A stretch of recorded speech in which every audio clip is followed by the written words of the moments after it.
Tudo É bom bem, estar com seja você, Simone, e com bem-vindo. todos os amigos aí. Obrigada. O pessoal está chegando agora, mas a gente já pode iniciar um pouquinho desse bate-papo, dessa conversa que a gente vai ter. Principalmente, assim, é uma grande honra, viu, Caio, ter você aqui nesse bate-papo, porque você é uma pessoa que ajudou a construir a cultura, o entretenimento, o turismo em nosso país. Então, se você me permitir, posso falar um pouquinho do seu currículo? Não exagera, hein? Tá ótimo, Caio. Você hoje é diretor executivo do canal Arte 1, do Grupo Bandeirantes e professor da Fundação Getúlio Vargas em São Paulo, e tem um currículo digno aí de uma pessoa que literalmente ajudou a construir a história desse país, pois você já foi ministro de Estado do Esporte e Turismo na gestão FHC, foi presidente da Embratur, presidente do Conselho Mundial do Turismo e presidente da São Paulo Turismo, e hoje você é membro dos conselhos da Japan House e também do Museu de Arte Moderna e da Língua Portuguesa. É um currículo muito extenso e você hoje está nesse mercado da cultura e do entretenimento muito fortemente. Eu queria te perguntar, na sua opinião, nesse momento que a gente está vivendo, Caio, da pandemia, quais as áreas no nosso país que você acha que estão sofrendo mais dentro desses aspectos da cultura, do entretenimento e do turismo? Bom, na realidade, eu acho que o povo brasileiro todo está sofrendo muito, né? Famílias que perderam parentes, né? Muitos lutos aí espalhados pelo país. Enfim, isso é algo muito triste. Nós estamos vivendo um momento realmente que ninguém gostaria que nós pudéssemos estar presentes nesse momento. Mas a gente tem que ter esperança. Eu acho que a história vai passar, mas muita gente ficou pelo caminho, que é muito triste. E entrando mais especificamente no mundo real, né, nesse mundo que a gente está vivendo, que a gente tem que se superar a cada dia. Óbvio que, por um acaso, esse setor que hoje eu estou trabalhando, que é o setor de arte, de cultura, sofreu muito, né? Os nossos teatros vazios, nossos cinemas, os nossos palcos todos, os nossos músicos sofrendo. E isso é algo muito triste, e principalmente sofrendo num país que, além do fato de nós termos a pandemia que afasta o artista do seu público, né?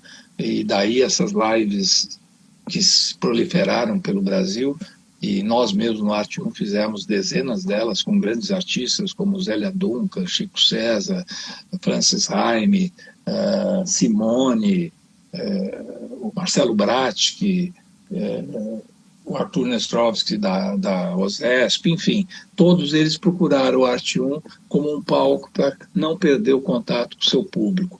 Mas a área de restaurantes, a área de casas de espetáculos, o comércio em geral, enfim, eu não vejo nenhum setor que pode se vangloriar de estar ganhando com esse cenário muito ruim que nós temos, e ao mesmo tempo eu sempre acho que nós temos que lutar e brigar por dias melhores. Eu acho que a gente está fazendo, você está aí com as suas lives queridas, tanta gente boa que entrou aqui, eu vi algumas queridas aqui que eu não vinha há muito tempo, falando, ô Caíto e tal.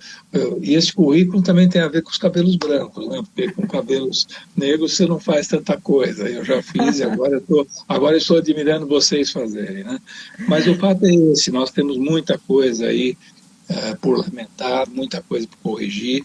No Arte 1, de certa forma, na área de cultura e de arte, eu estou conseguindo, com a equipe muito boa que eu tenho, comandada pela Gisele Cato, que é a nossa editora-chefe, eu estou conseguindo uma proximidade muito grande, de certa forma, o Arte 1 se transformou no palco e naquele veículo que está presente junto do artista, né? E daqueles que gostam dos artistas. Então, nisso eu estou muito satisfeito.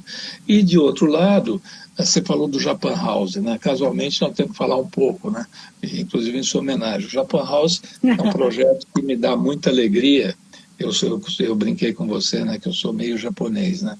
O cônsul, o Na ex-cônsul do alma, você é Japão. muito japonês, que a gente sabe. Para quem ainda não sabe, O Caio tem muitas viagens que ele faz pelo Japão. Recentemente fez uma, não foi?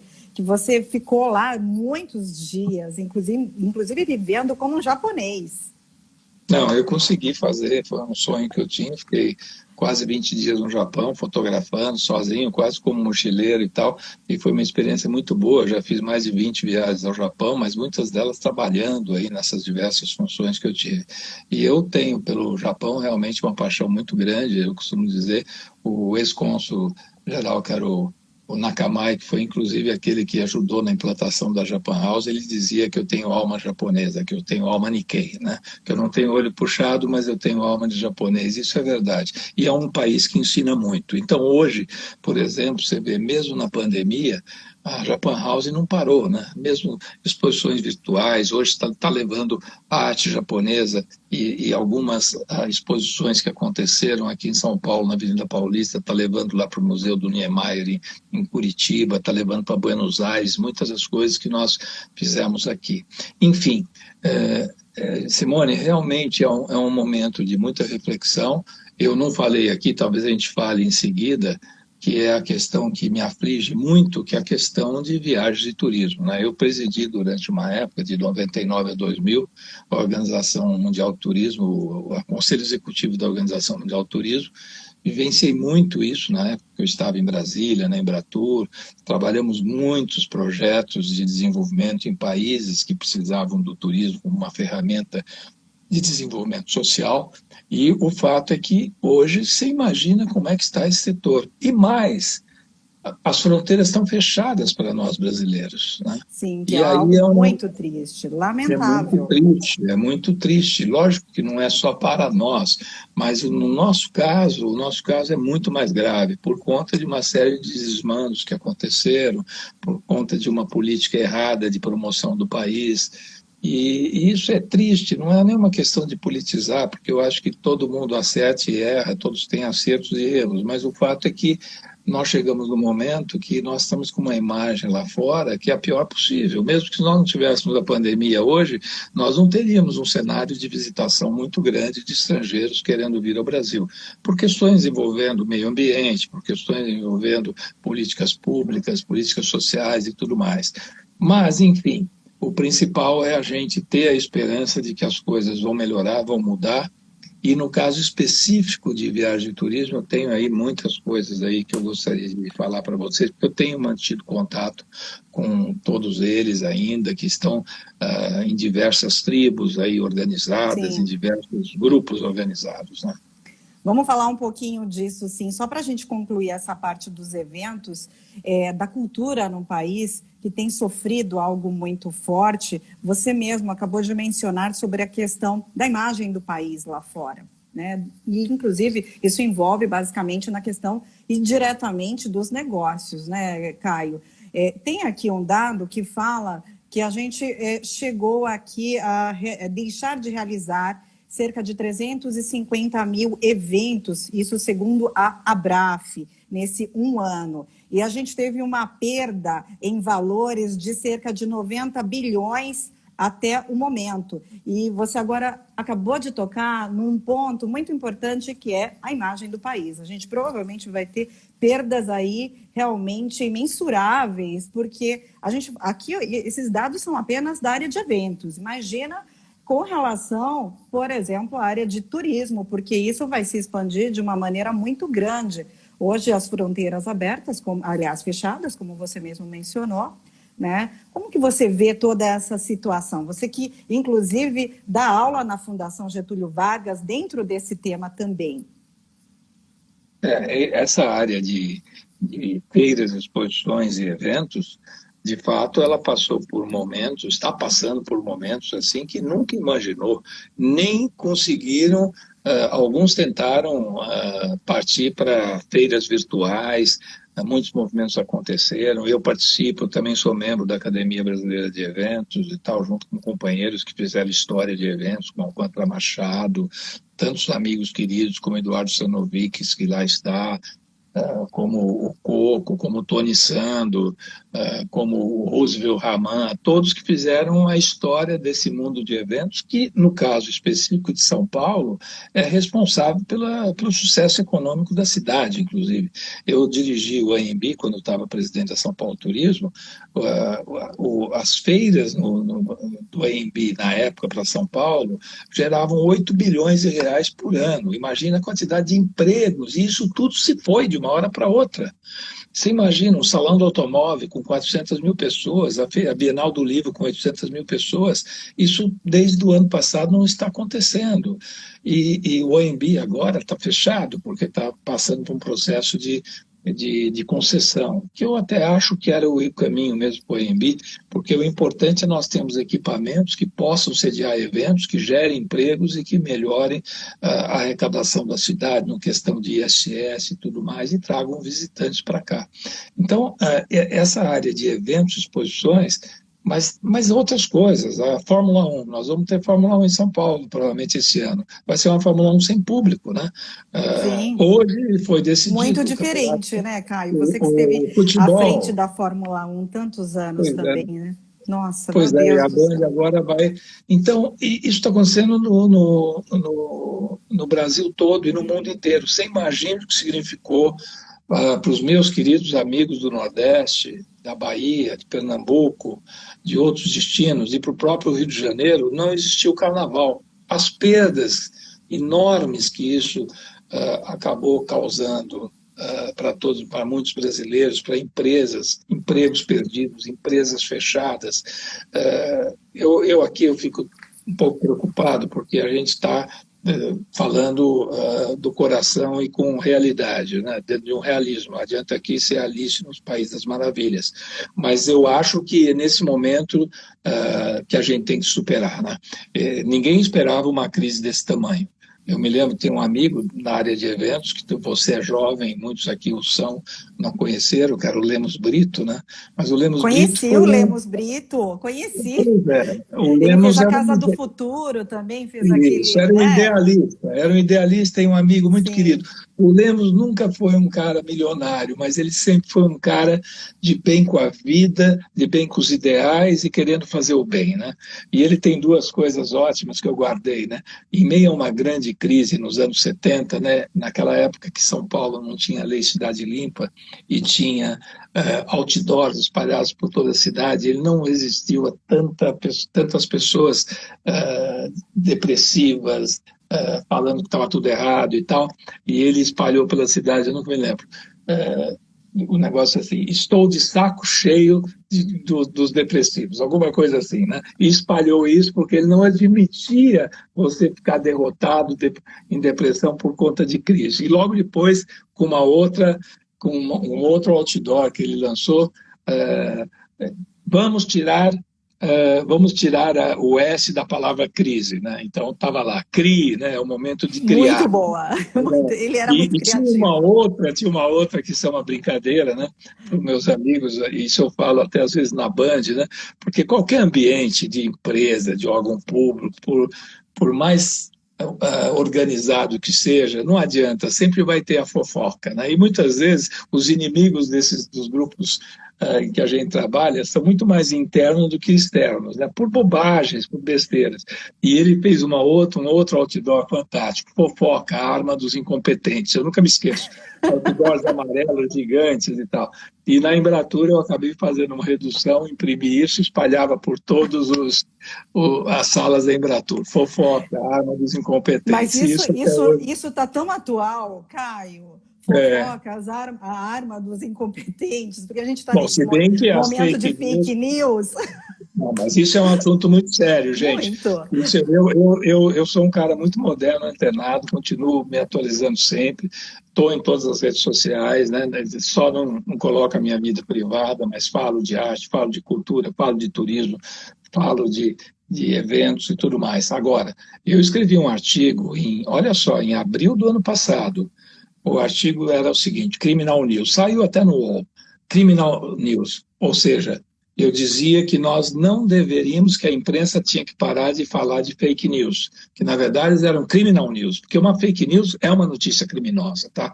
Uma fake news destrói reputações, fecha empresas, mexe com o mercado financeiro e é algo criminoso. E aí eu dizia o seguinte: vai chegar um momento, isso eu estou falando de abril de 2020, vai chegar um momento em que os países vão começar a exigir uma regulação maior em cima das mídias sociais. Por quê? Porque, assim como um órgão de imprensa, um jornal, uma televisão, uma rádio, ela é obrigada a checar a informação. Se Sim, você vai claro. lá e fala, olha, fulano de tal roubou, fulano de tal matou não sei quem, e tal, você vai checar, porque se você não checar, você tem consequências depois, né? E É no caso das verdade. fake news, das redes sociais, do Facebook, do Instagram e tal, não tinha isso, né? Aí o que aconteceu? Os grandes anunciantes, né? Anunciantes, e isso não é falta de ética, porque isso saiu em jornais, saiu em publicações do setor, grandes anunciantes, primeiro parece que foi a Unilever no mundo, começaram a cortar verbas dessas mídias que não tinham. Eles investiam milhões em algoritmos que invadiam a sua privacidade, que dominavam os seus hábitos e acabavam te empurrando uma série de coisas para você consumir e comprar, mas eles não investiam na apuração dessas fake news, né? E isso eu escrevi, e olha, hoje, quando eu me lembro disso, eu fico muito feliz de ter percebido, porque agora tem países como o Canadá, tem países que já estão exigindo isso. E este final de semana, a Google fez um anúncio espetacular em todos os jornais, não sei se alguém aqui, eu faço muito com meus alunos da GV, um focus group, né? Para saber o que eles estão consumindo de mídia, né? E não adianta, né? A geração que lê jornal impresso hoje é muito difícil, essa nova geração. Mas eles fizeram uma campanha muito bonita de página inteira, de cover cap, em cima dos jornais, anunciando que a Google iria criar agora os Stack News, né? Iam trabalhar muito a questão do noticiário e estavam investindo mais de US$ 1 bilhão, em parcerias com grandes grupos que fazem produção da boa notícia, né? Eu acho Que que isso é bom, uma coisa muito importante, né? Eu estou falando aqui porque positivo. talvez vocês aqui não tenham nem se apercebido disso, mas é algo muito bacana. Não, mas a gente está notando, sim, o comportamento, como você mesmo mencionou, agora, com relação à grande mídia, aí, nessa preocupação mesmo, e até com os meios, essa plataforma mesma do YouTube, do Facebook, aliás, principalmente do Instagram, a gente posta qualquer coisa que tenha a palavra Covid, ou eles não patrocinam, ou eles pedem para não para inserir exatamente aquele link das informações reais sobre Covid, exatamente porque começou a virar aí a fake news uma febre, né, dentro desses meios. Mas vamos Eu acho que lá, isso foi Caio. bacana, é algo muito Foi ótimo, positivo da sociedade, das claro. empresas terem percebido que, peraí, as redes sociais são maravilhosas, mas peraí, se for algo para o mal, não Claro. dá. E eu acho que houve essa preocupação, isso é muito positivo. Eu queria que você falasse aqui um pouquinho do canal Arte 1, porque eu estou achando muito interessante a maneira como vocês têm todo o cuidado aí para fazer as produções que vocês estão realizando. Eu imagino, Caio, você pode falar melhor a respeito disso, se mudou ou não mudou a maneira como vocês estão olhando o público agora e principalmente realizando as produções de vocês. Porque hoje as pessoas estão mais em casa, elas não têm muitas vezes acesso, obviamente, né, porque os museus estão fechados, então elas acabam tendo um pouquinho mais de restrição a ter um pouco o acesso à cultura. E o canal Arte 1, ele tem esse papel muito interessante, ele está com esse papel muito interessante, eu até assisti, estou acompanhando aquele programa do Marcelo Bratti, que está maravilhoso. Eu sinto muita falta, eu sou assinante Sala São Paulo, da USESP, e senti muita falta daquelas aulas que a gente tem um pouquinho antes do concerto, sabe? Para assinante. E quando o Marcelo Bratti começa a falar a respeito dos musicistas da época, é muito interessante porque vira aquele momento pré-concerto. Vocês estão tendo esse cuidado mesmo de fazer uma produção mais voltada para o público que está em casa, está preso muitas vezes por uma condição necessária? Como é que está sendo esse posicionamento do canal Arte 1, você como diretor executivo do canal Arte 1? Bom, primeiro que você me deixa muito feliz aí, porque se tem algo na minha vida que eu me sinto grato foi quando o Johnny Saad e o Paulo Saad me deram de presente a direção do Arte 1, né? Eu me realizei. Talvez tenha sido de toda a minha vida aquele cartão de visita que quando você dava antes da pandemia, era aquele cartão de visita que quando eu dava o cara falava, pô, mas você é o diretor do Arte 1? Eu gosto muito desse canal. Então é algo que me gratificou demais aí nesses últimos anos. O Arte 1 foi criado para levar arte e cultura a todos os brasileiros, embora isso ainda não tenha sido possível, porque é um pay TV, né? Mas nós estamos lá evoluindo e na pandemia, por incrível que pareça, por muito disso que você falou, nós acabamos evoluindo muito. Primeiro, fizemos leilões de arte ao vivo, coisa que não acontecia, leilão de arte na TV brasileira, né? Incrível, né? Inclusive um leilão de arte que foi histórico, que foi o leilão de arte da questão da massa falida do Edemar Cid Ferreira, que tinha uma coleção extraordinária. Okay. Isso tudo, Edemar. E aí, o que aconteceu? Foi um sucesso para o leiloeiro e começou a fazer outras. Eu comecei a falar das lives, né? Mas você imagina, nós temos o Toninho Horta, né? Que é um monstro sagrado, musicista brasileiro reconhecido pelos monstros sagrados do jazz, ter feito nesse tempo de pandemia, 2 lives conosco, né? 2 lives. A Simone fez 2, né? Eu falei Chico César, Zélia Dunca, o Marcelo Bratsky, que você falou agora, o Francis Haim, que eu já tinha falado no início. Enfim, foram 10 ou 12, agora eu não vou me lembrar de todos. E o Tom Zé bombou, o Tom Zé deu mais de 6 mil likes e tal, foi uma coisa maluca o Tom Zé. Que interessante. Então, isso tudo foi por quê? Porque justamente nesse momento em que os palcos estavam vazios e as plateias vazias, que o Arte 1 se transformou naquele espaço para quem gosta de arte, né? O Ferreira Goulart dizia, né? Que a arte existe porque a vida não basta, né? E de fato, a arte, na pandemia, tocou muito as pessoas que estavam em isolamento. Nós fizemos uma campanha, Vire Arte, né? No Instagram. A Gisele Cato bolou essa campanha em que as pessoas tinham que imitar grandes obras de arte, tá? Você não imagina, mais de 3 mil pessoas fizeram obras de arte extraordinárias com crianças, com elas mesmas, e mandavam para a gente. Depois nós criamos um conselho curador e acabamos premiando. Agora nós estamos pensando em outra coisa para daqui a pouco, até posso dar para você em primeira mão aí, que vai ser alguma coisa, provavelmente nós vamos partir para alguma coisa para mandar um vídeo de arte, um vídeo de arte feito com celular, tá? E vamos dar prêmios e tal. Mas tem que ser de arte, né? O canal Arte 1 só é chato numa coisa, a gente não podemos vulgarizar a arte, tá? Não podemos ser fechados, não podemos ser herméticos, mas também não podemos vulgarizar a arte. Eu acho que isso é o sucesso do canal, que tem hoje 12 milhões de assinantes aí, e é considerado aí um canal que não é um canal de audiências assim, mas é uma audiência qualificada como a sua. E o Marcelo Bratsky, só para terminar, Marcelo Bratsky foi uma coisa maravilhosa, porque o Marcelo Bratsky é um grande parceiro do Arte 1, é um dos maiores pianistas do mundo, né? É verdade. Na BBC ele acabou gravando aí dezenas de CDs com a história de Villa-Lobos. Ele tinha já feito para nós uma série para o Arte 1 de Villa-Lobos, e foi dele a iniciativa de didaticamente falar dos grandes compositores clássicos.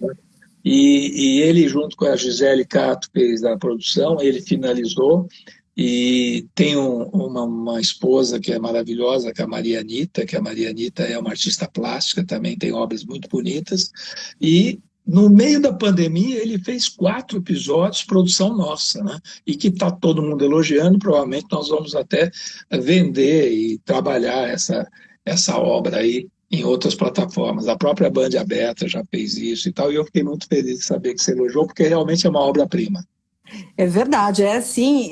Eu posso dizer, Caio, aqui para quem está acompanhando, entrando no Instagram agora, a gente está falando um pouquinho da programação do Arte 1, com o Caio de Carvalho, que é o diretor executivo do Arte 1. E, Caio, é uma verdadeira produção educativa. Isso é o mais importante. Eu estava comentando até que o meu filho de 3 anos parou para ficar ouvindo o Marcelo Bratsky tocar. Isso é uma coisa muito interessante. A gente está falando de educação. Ele estava tocando Mozart. Então, pessoal, é fundamental a gente lembrar que existem, sim, alternativas de uma programação cultural muito interessante. E eu indico aí o canal Arte 1, tá bom, pessoal? Vocês que me seguem aqui. Vamos tocar, vamos mudar um pouquinho. Bom, Oi? agora, peraí, você me provocou. Gente, por favor, ó, Arte 1 Play, no iOS, no Android, tanto para Android como iOS, o aplicativo Arte1 Play, ou então arte1play.com.br. Você só vai ter 1.900 conteúdos nacionais e internacionais do que há de melhor da arte no Brasil e no mundo lá para vocês, em 4K e até em 8K. Olha que maravilha. Então, mais uma dica aí para vocês que estão acompanhando, tanto aqui pelo Instagram, pelo IGTV depois e pelo YouTube. Caio, eu quero fazer uma outra pergunta para você. Como você é uma pessoa que entende muito de turismo, inclusive pelo seu currículo, sua vasta experiência sendo presidente aí da Embratur, lá, principalmente na construção da Embratur, né? E hoje você sendo professor da Fundação Getúlio Vargas, com um tema também de entretenimento, de turismo. Como é que você está vendo esse momento? Eu sei que o Brasil, com as portas fechadas, é um complicador, obviamente. Mas a gente teve um período aí no ano passado, no final, que foi possível fazer um pouquinho mais de turismo, né? Você acha que mudou esse comportamento das pessoas, dos consumidores de viagem, de turismo no mundo? Fala um pouquinho desse comportamento, dessa mudança, dessa nova visão. E o que você vê daqui para frente?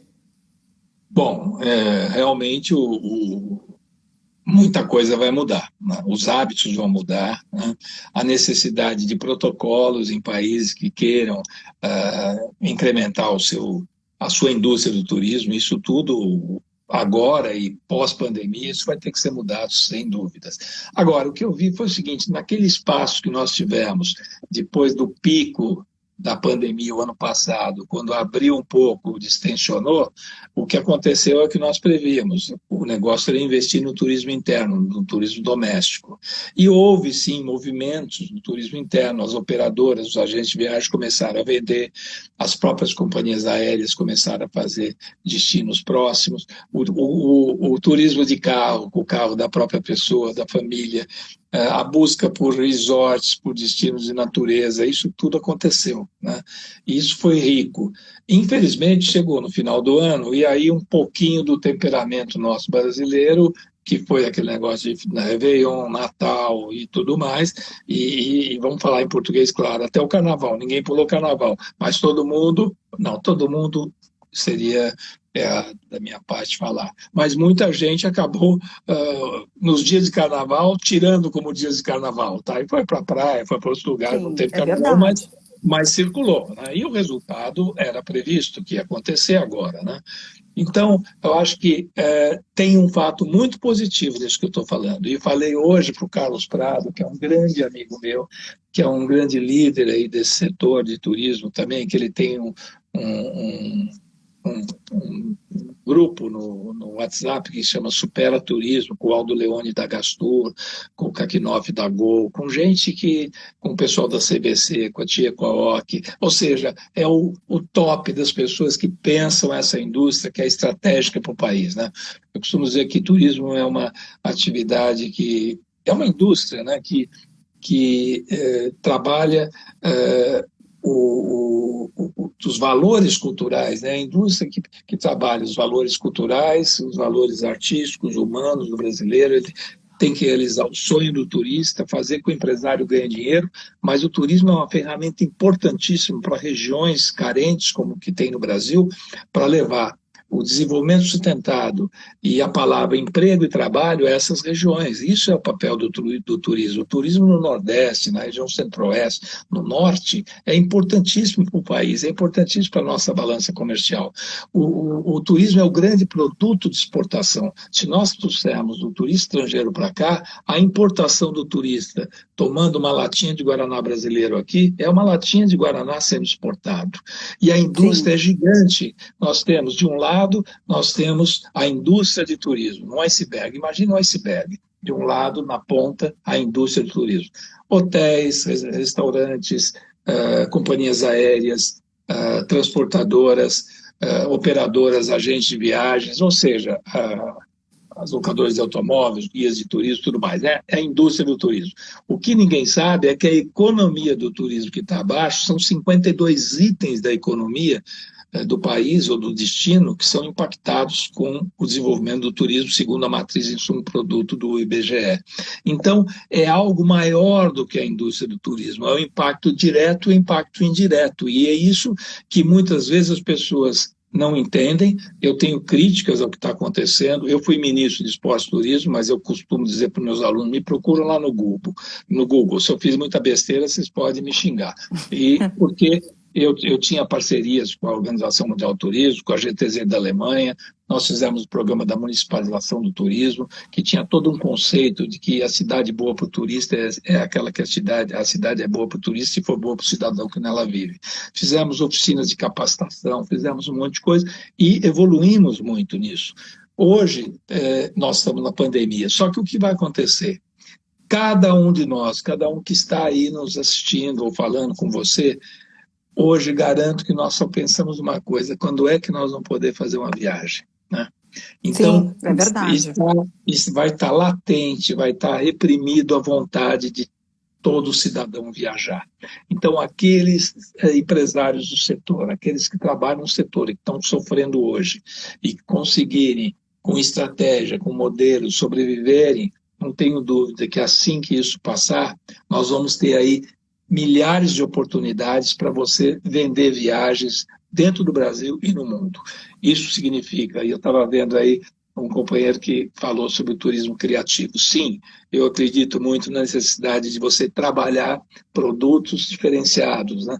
Eu trabalho muito a questão da economia da experiência, né? Ninguém mais quer ser todo mundo, você não tem que vender um destino porque o destino tem cachoeira bonita. Qual é a história daquela cachoeira, entende? É isso que o turista quer saber, né? Então, a Sim. questão do turismo criativo, da economia, da, da experiência é fundamental, né? Hoje, eu cito um exemplo de uma vez que um professor, eu estava dando uma palestra, aí um professor se levanta e fala: essa questão da economia da experiência é mais ou menos isso, professor falando para mim, né?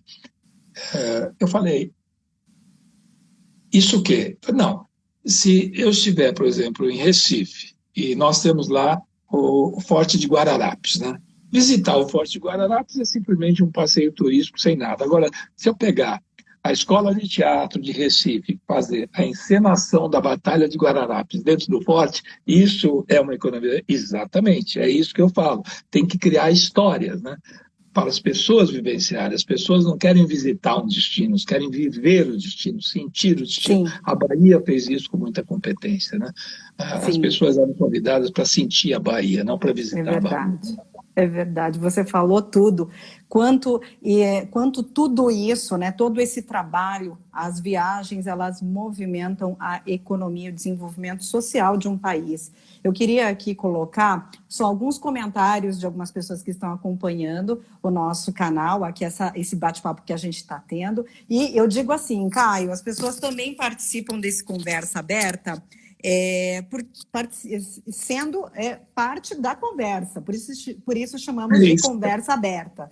Então, aqui eu tenho um lógico. comentário de um jornalista aqui muito renomado, Sérgio Barbalho, né, que inclusive você o Nossa, conhece, né? O Sérgio fez um comentário, ele está acompanhando aqui com a gente, ele fala: turismo interno, muito a explorar, tenho uma filha na Nova Zelândia, desenvolvendo isso agora. Eu até posso complementar esse comentário do Sérgio Barbalho Eu tenho um amigo que mora em Sydney, ele falou que lá eles praticamente já estão vivendo uma vida praticamente normal, tá todo mundo indo trabalhar, claro que todo mundo de máscaras, né?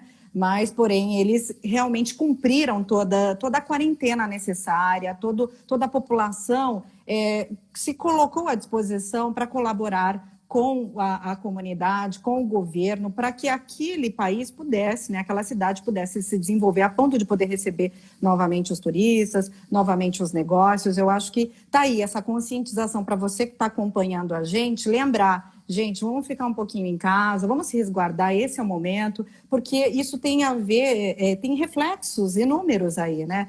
Caio, eu queria que você comentasse a respeito dessa colocação do Sérgio Barbalho. Também tem um outro comentário, vou colocar aqui também, do José Fernando Lefcadito, ele é meu chefe.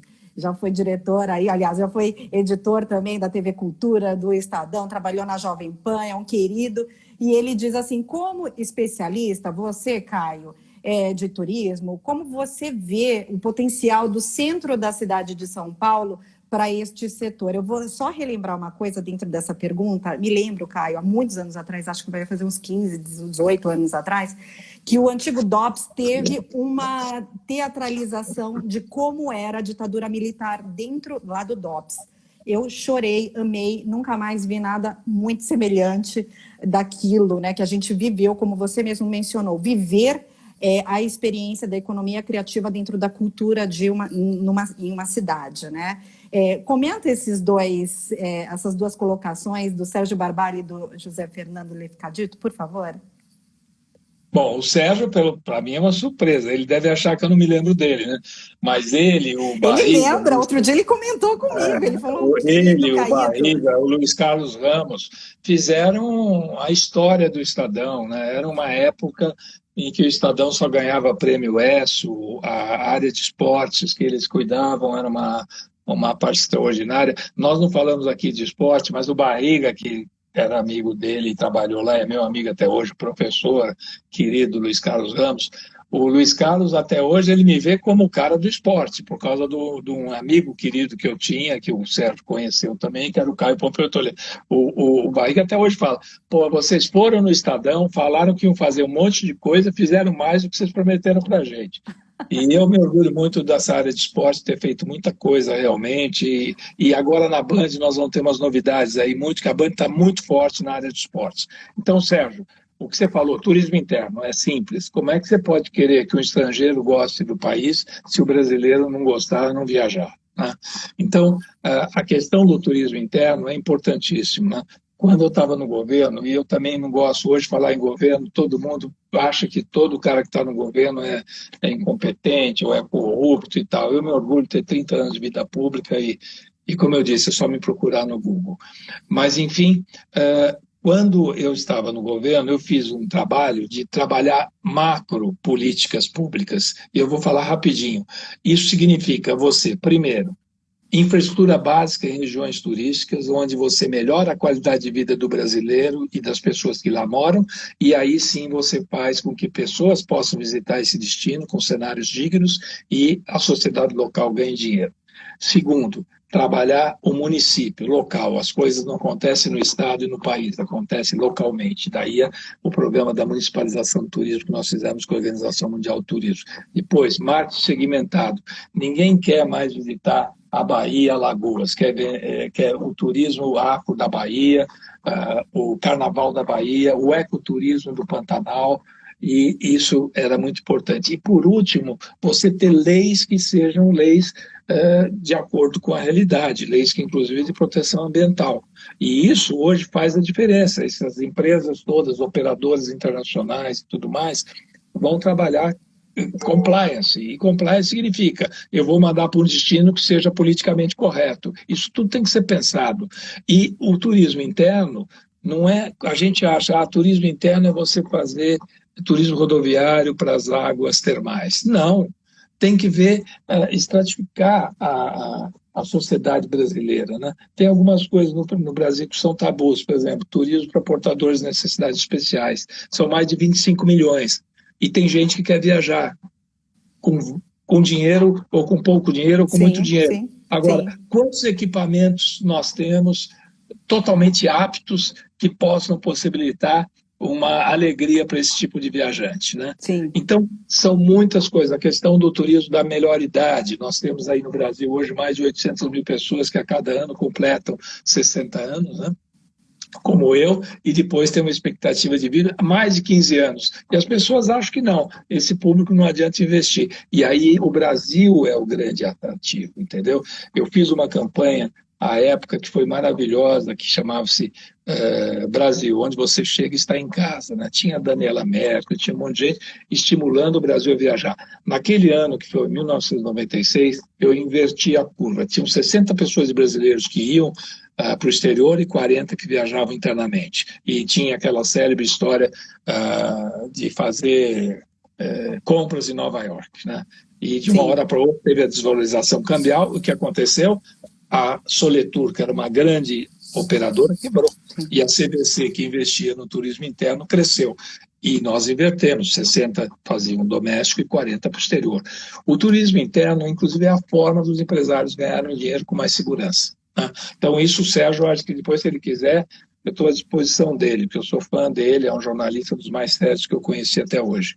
E no caso do nosso querido, o seu chefe aí, Henrique, o José Fernando, um José querido Fernando. ele. Então eu diria o seguinte, ele fez a pergunta dele, qual foi que você falou do...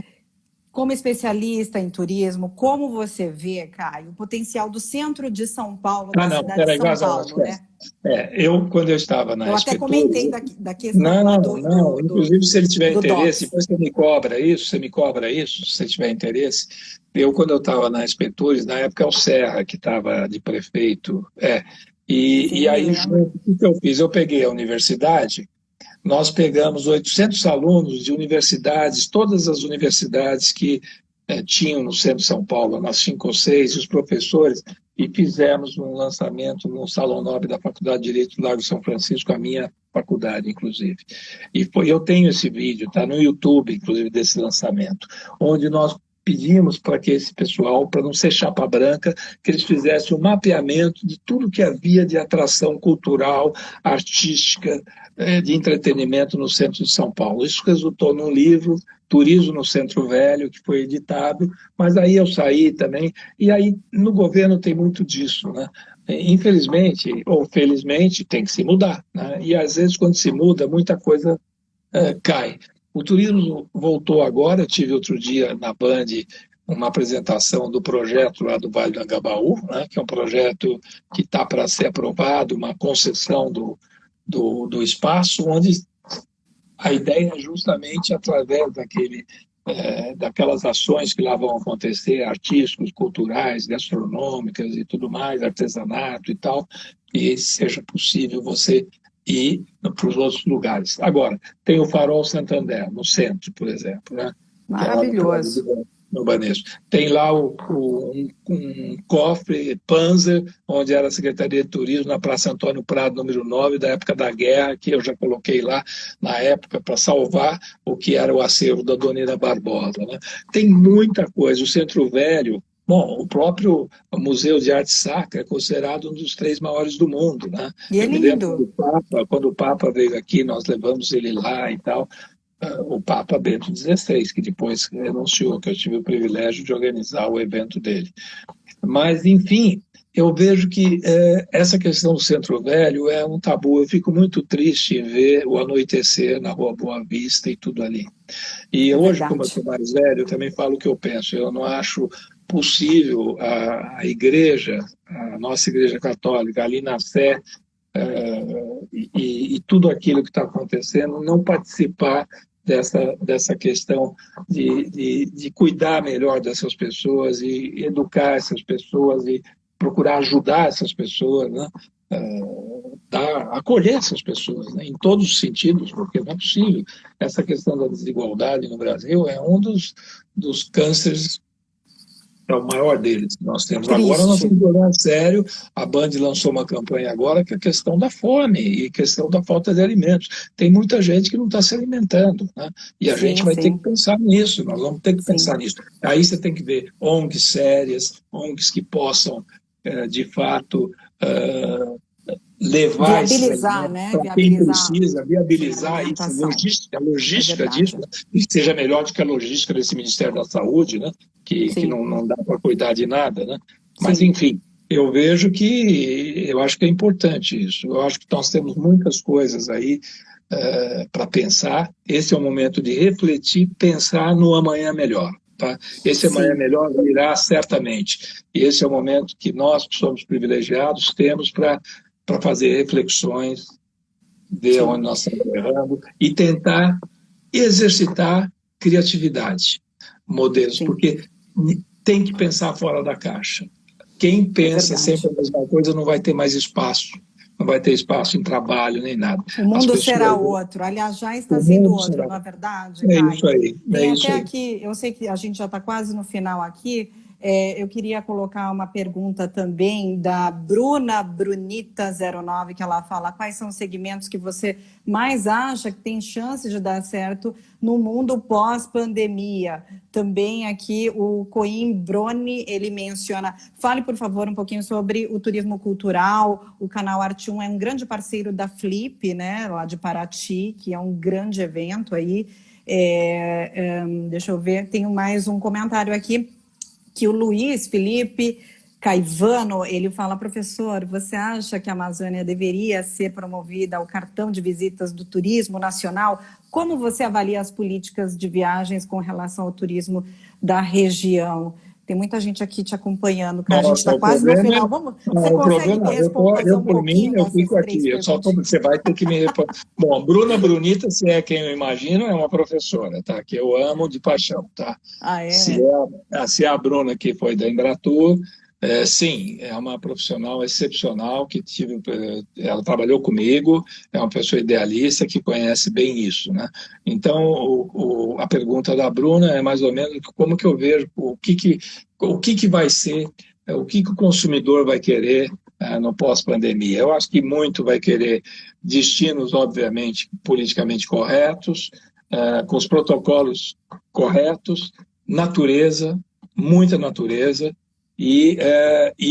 ao mesmo tempo, a questão daquilo que o japonês sabe muito bem, tem um nome japonês que eu sei que agora que é o acolhimento, né? A forma de você receber bem, né? As pessoas que vão estar sempre preocupadas e vão estar. Então, acho que é um conjunto de coisas. Acho que os destinos próximos podem ser. A América do Sul é maravilhosa para viajar. O Brasil, obviamente, é maravilhoso. Mas eu acho que eu sempre tive o sonho de Sudamérica para sud-americanos, né? Quando eu vi aquele filme Diário de Motocicleta, eu disse, Maravilhoso. puxa, é isso, né? Olha que riqueza. Eu tive o privilégio, porque eu saí do governo, fui trabalhar com o Peru. Eu fui trabalhar Peru, país de los Incas. Fiquei 4 anos lá Que trabalhando maravilha. o mundo Inca. E aquilo foi um aprendizado maravilhoso. O Chile, com o seu deserto do Atacama, a Argentina, enfim, nós temos coisas extraordinárias aqui, né?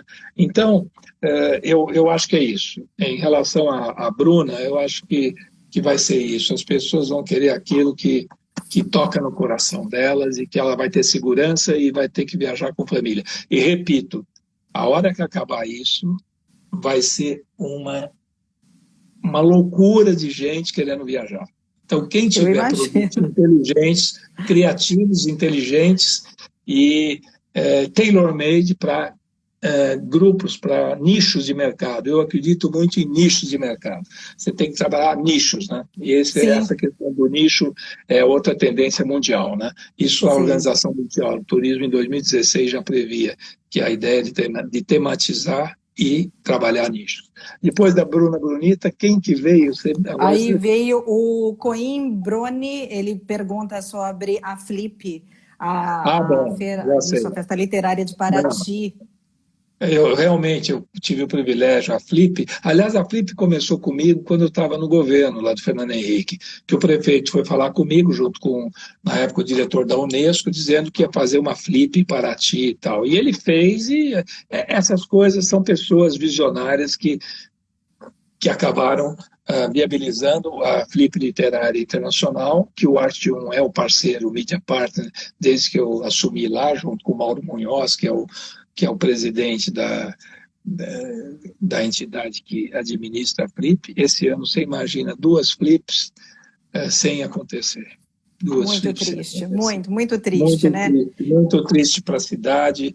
Fizeram uma Flip virtual, não foi fácil, mas valeu o esforço de toda a equipe, que é uma equipe extraordinária que trabalha a Flip, e os patrocinadores foram muito corretos em patrocinar, porque é isso, quem for parceiro agora, depois fica. Agora, aqueles que abandonarem agora, depois vão ficar na mão. Isso é importante também. Então, a Flip é isso, e o Arte1 tem um papel muito grande de apoiar esses eventos culturais, como a Flip, como os festivais de cinema e festivais de artes plásticas, o SP Arte, o SP Foto, a gente está junto disso tudo. Depois tem a terceira pessoa, que ele é eu acho Felipe. que ele é um aluno seu. Ele fala assim, professor, você acha que a Amazônia deveria ser promovida a cartão de visitas do turismo nacional? Como você avalia as políticas vigentes com relação ao turismo na região? Bom, se é o Luiz Felipe que eu imagino, esse daí é fera também, foi meu aluno, mas é advogado, tudo lá, imagino que seja ele.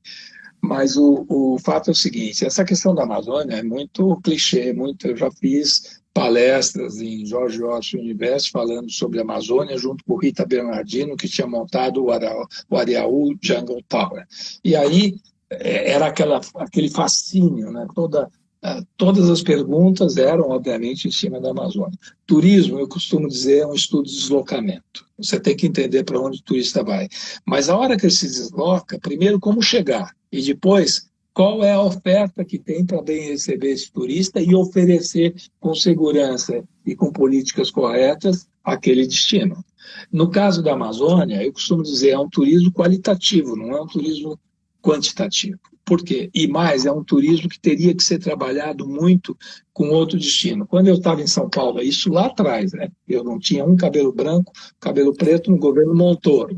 Eu era presidente do Conselho das Faculdades de Turismo do Estado de São Paulo e coordenador de turismo do Estado de São Paulo. Isso na época que o secretário era o Caio Pompeu de Toledo. E aí eu cheguei à conclusão, eu não ia conseguir vender São Paulo. São Paulo era o patinho feio, embora não fosse, mas as pessoas não entendiam São Paulo como um destino. Aí eu fiz o quê? Eu peguei o Rômulo, que era o presidente da Amazonas Tour na época, peguei o Paulo Gaudense da Bahia e fiz um pacote turístico juntando Amazonas, Bahia e São Paulo com produtos diferenciados, né? E aí nós fomos nas feiras internacionais vender esse produto, tá? E até com a Varig na época, que é outra tragédia do turismo Sim, brasileiro, nós temos perdido o fim dela. a Varig faz parte. Outro dia eu escrevi essa história da Varig, né?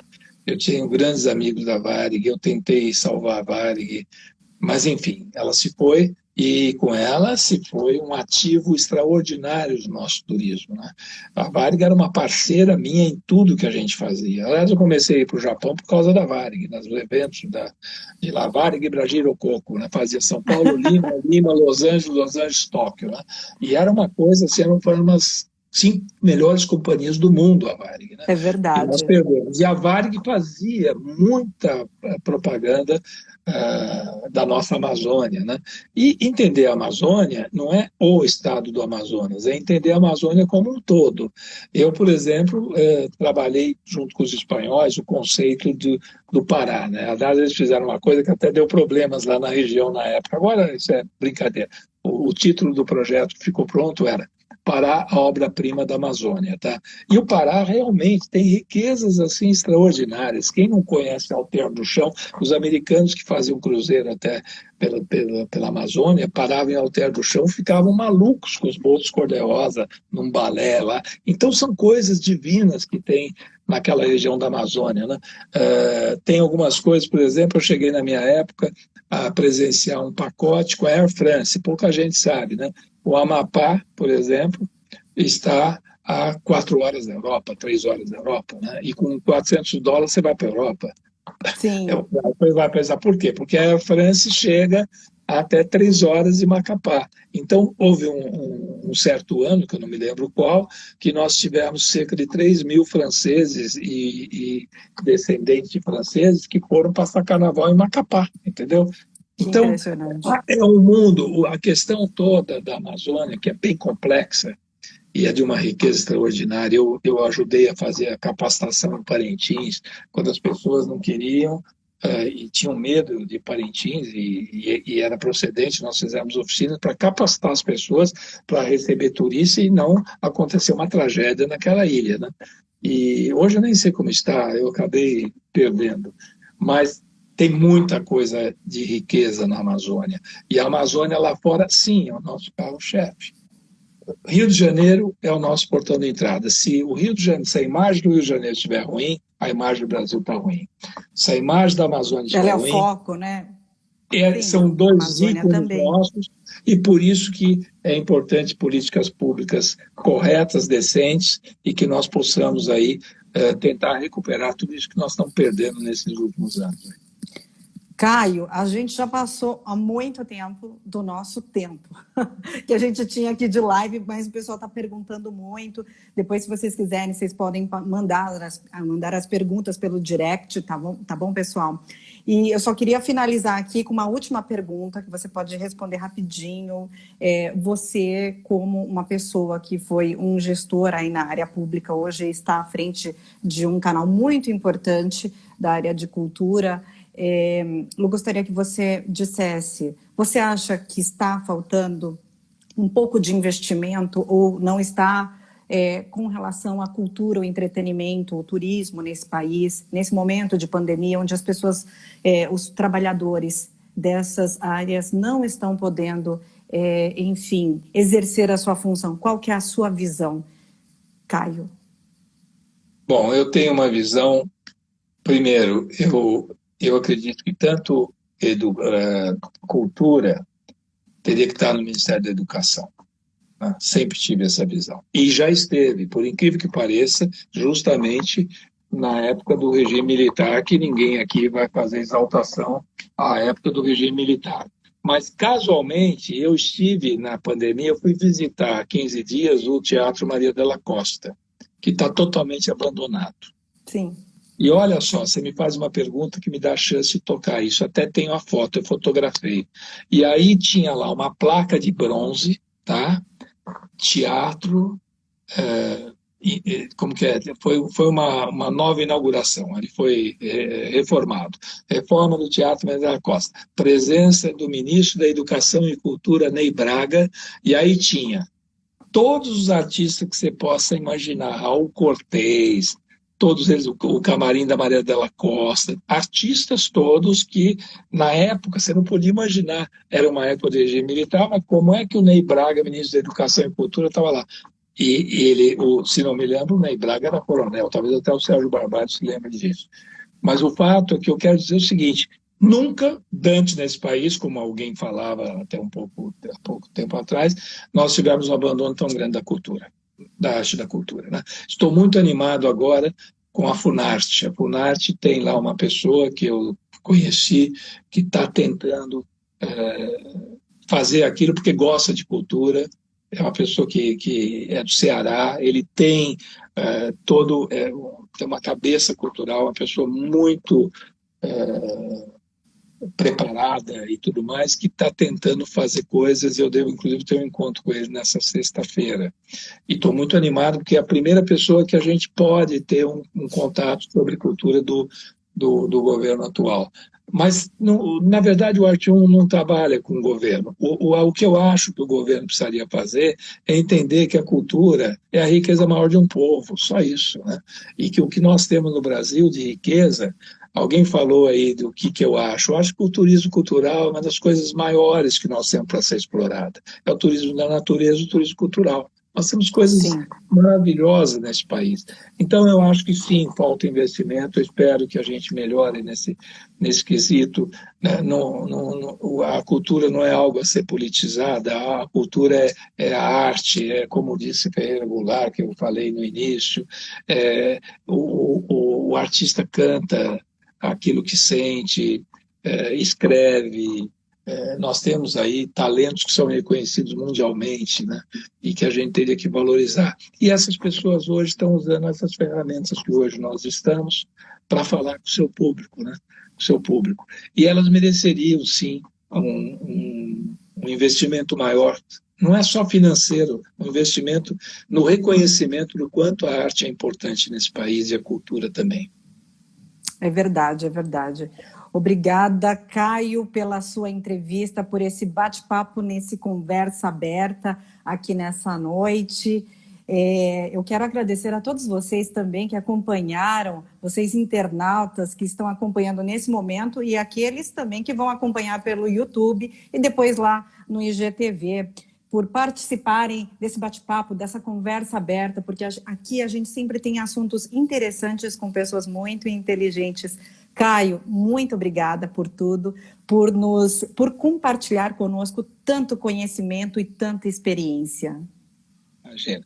Eu que agradeço a você, Simone, e a todos que estiveram aí. Sinto, se alguém ficou bravo comigo, depois você me manda que eu peço desculpas, tá bom? E se alguém discordou de mim, também tem direito, tá bom? Um beijo para todos vocês Impossível. aí. Tá bom. Um Tchau, beijo, tchau. uma boa noite a todos vocês. Obrigada, Caio. Tchau, um beijo. Cuidem-se. Olá, pessoal.